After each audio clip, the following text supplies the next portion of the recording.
पानीपत में इतनी विशाल सभा हो रही है। ऐसी बड़ी सभा जो आयोजन किए हैं उस तमाम कांग्रेस पार्टी के नेताओं को मैं अपना धन्यवाद देता हूं।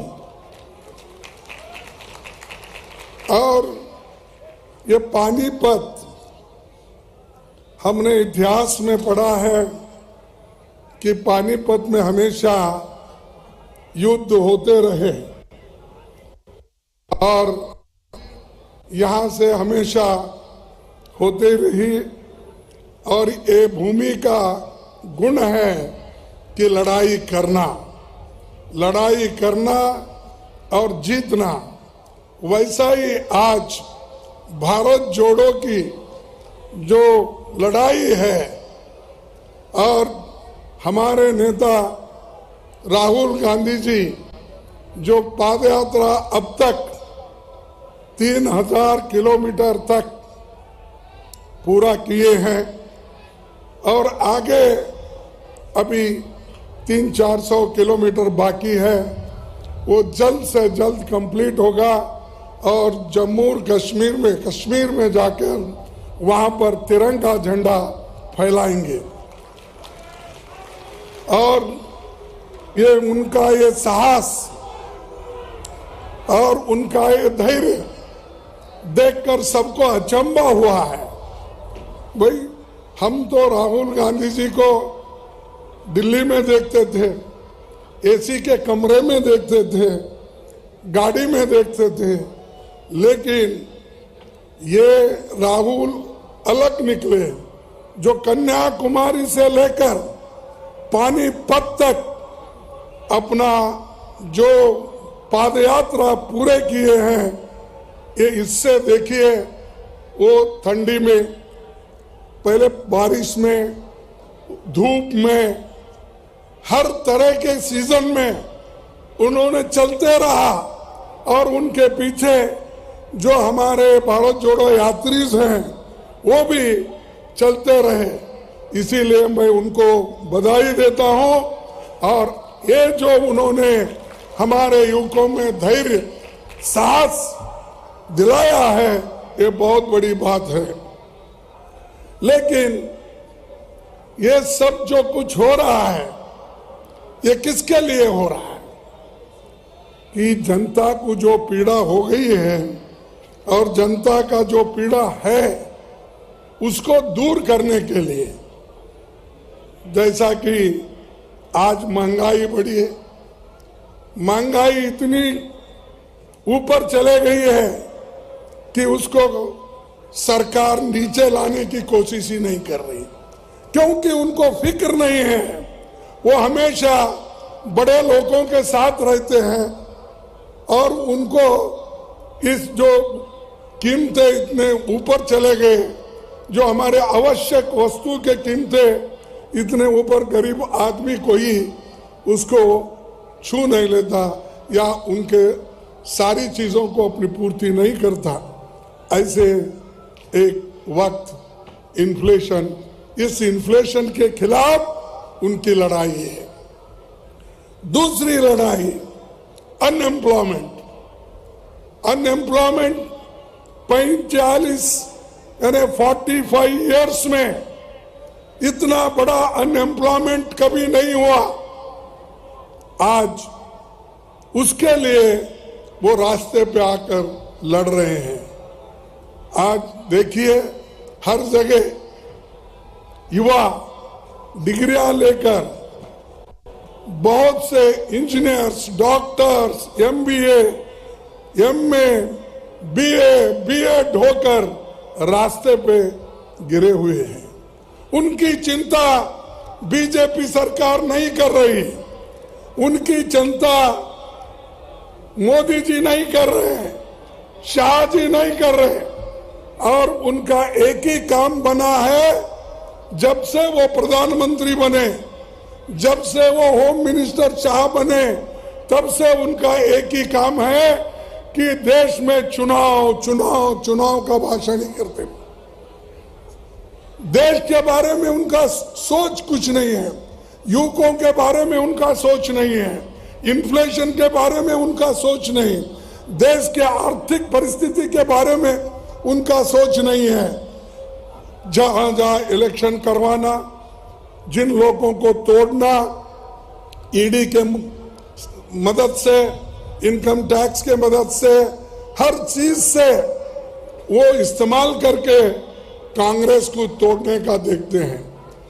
राहुल जी के नेतृत्व में हम 6-7 स्टेट में हमारी सरकार आई थी, वहां के लोगों को किसने तोड़ा? किसने तोड़ा? बीजेपी के लोगों ने तोड़ा।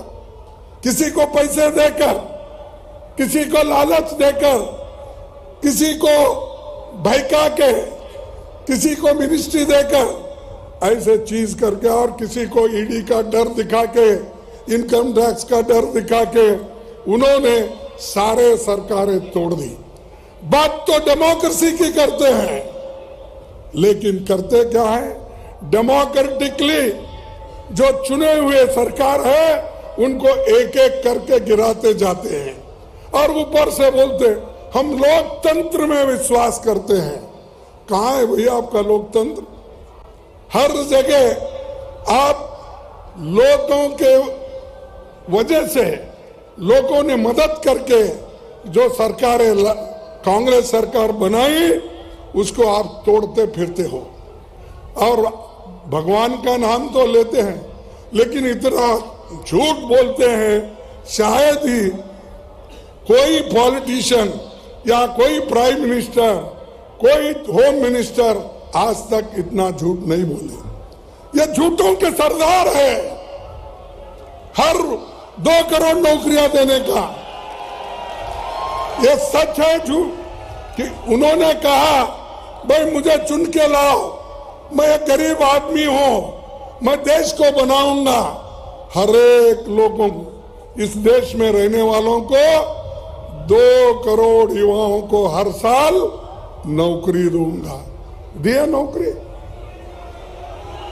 नहीं, आपको मिला होगा क्योंकि यहां लड़ाकू लोग ज्यादा है, लड़ने वाले हैं, इसलिए मिला होगा 2 करोड़। आपको नहीं मिला। 15 लाख देने का वायदा मिला, 15 लाख नहीं मिला। अब क्या कर रहे हैं?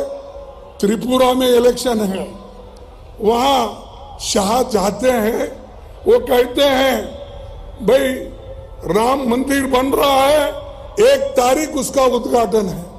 अरे ठीक है, सभी लोग तो भगवान में आस्था रखते हैं, लेकिन आप क्यों घोषणा करते इसकी? वो भी चुनाव में, और आने वाले चुनाव में वो ये कह रहे हैं कि मई में चुनाव रहता है तो 1 जनवरी में वहां राम मंदिर का उद्घाटन होगा। आप कौन होते भाई बोलने का? क्या राम मंदिर के पुजारी है आप? क्या राम मंदिर के वहां महंत हैं आप? वहां के महंत लोग बोलने दो, साधु संत बोलने दो। आप क्यों है? आप पॉलिटिशियन है। आप देश को सुरक्षित रखना, कानून की व्यवस्था रखना, लोगों के पेट भरना और किसानों का दाम देना आपका काम है। किसानों को भी बोले कि आपका दाम दुप्पट होगा दुप्पट। एमएसपी बढ़ाएंगे, बढ़ाए नहीं। तो ये सारी चीजें वो बोलते जाते हैं और ये सब, और बाद में ये कहते हैं अरे भाई ये तो इलेक्शन के जुमले हैं। अगर इलेक्शन के जुमले हैं तो ये बोलना था पहले ही, वोट लेने से पहले। वोट लेने के बाद ये जुमले बन गए। 15 लाख, 2 करोड़, सारी चीजें जुमले बन गए। तो इसीलिए मैं ये कहूंगा, मुख में राम बगल में छुरी, मुख में राम बगल में छुरी, और ये छुरी लेके घूम रहे हैं, समाज को डिवाइड कर रहे हैं, जाति जातियों में झगड़ा लगा रहे हैं, धर्म धर्म में झगड़ा लगा रहे हैं और एक खाई बढ़ा रहे हैं। जो डिवाइड कर रहे हैं, इसी के लिए राहुल गांधी जी इस खाई को दूर करने के लिए, जोड़ने के लिए वो इतनी पाद यात्रा कर रहे हैं। ये है, ये वोटों के लिए नहीं है, ये वोटों के लिए नहीं है, ये देश के हित के लिए है, आपके हित के लिए है, किसानों के हित के लिए है, युवाओं के हित के लिए है, महिलाओं के हित के लिए है, दलितों के हित के लिए है। ये वो जो कर रहे हैं वो, लेकिन वो क्या कर रहे हैं?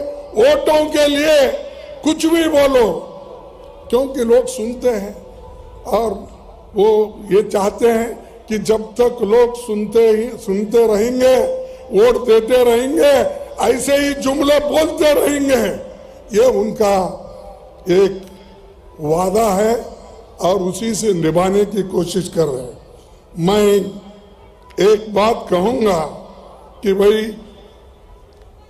ये कभी भी एक कवि ने कहा है, क्या कहा है, मैं उस लेखक का एक सेंटेंस यहां पर उच्चारण करूंगा।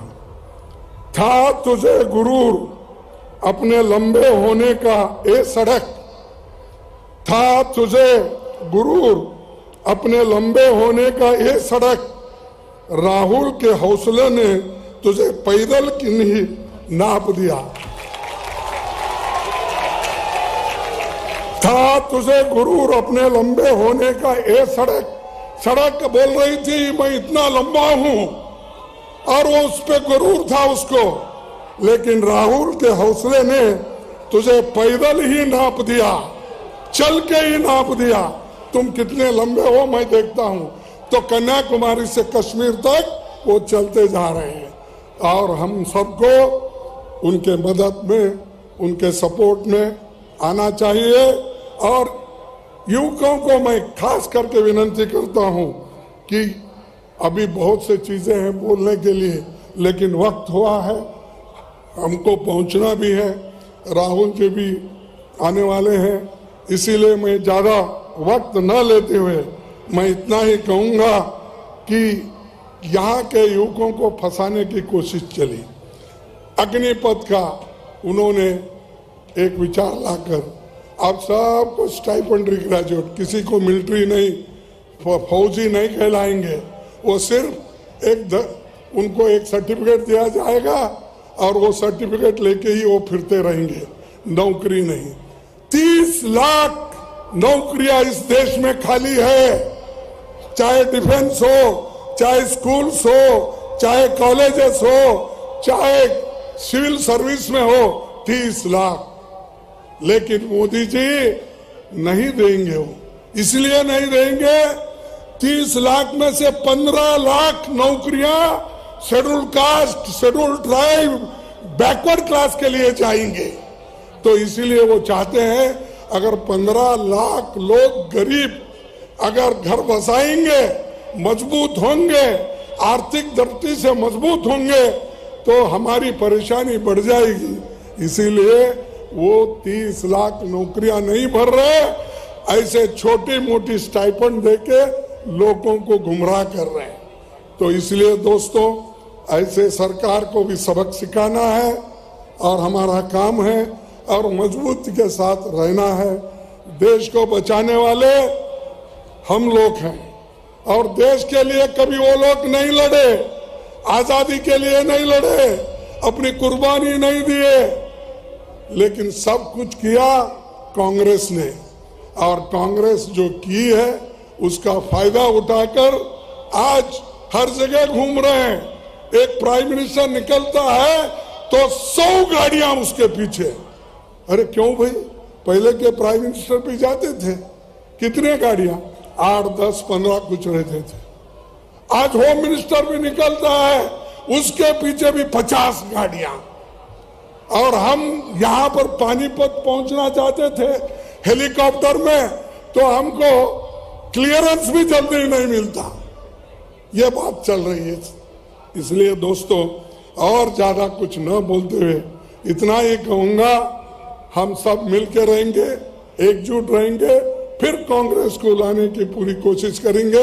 यही मैं आपसे प्रार्थना करता हूं। जय हिंद, जय कांग्रेस। धन्यवाद आदरणीय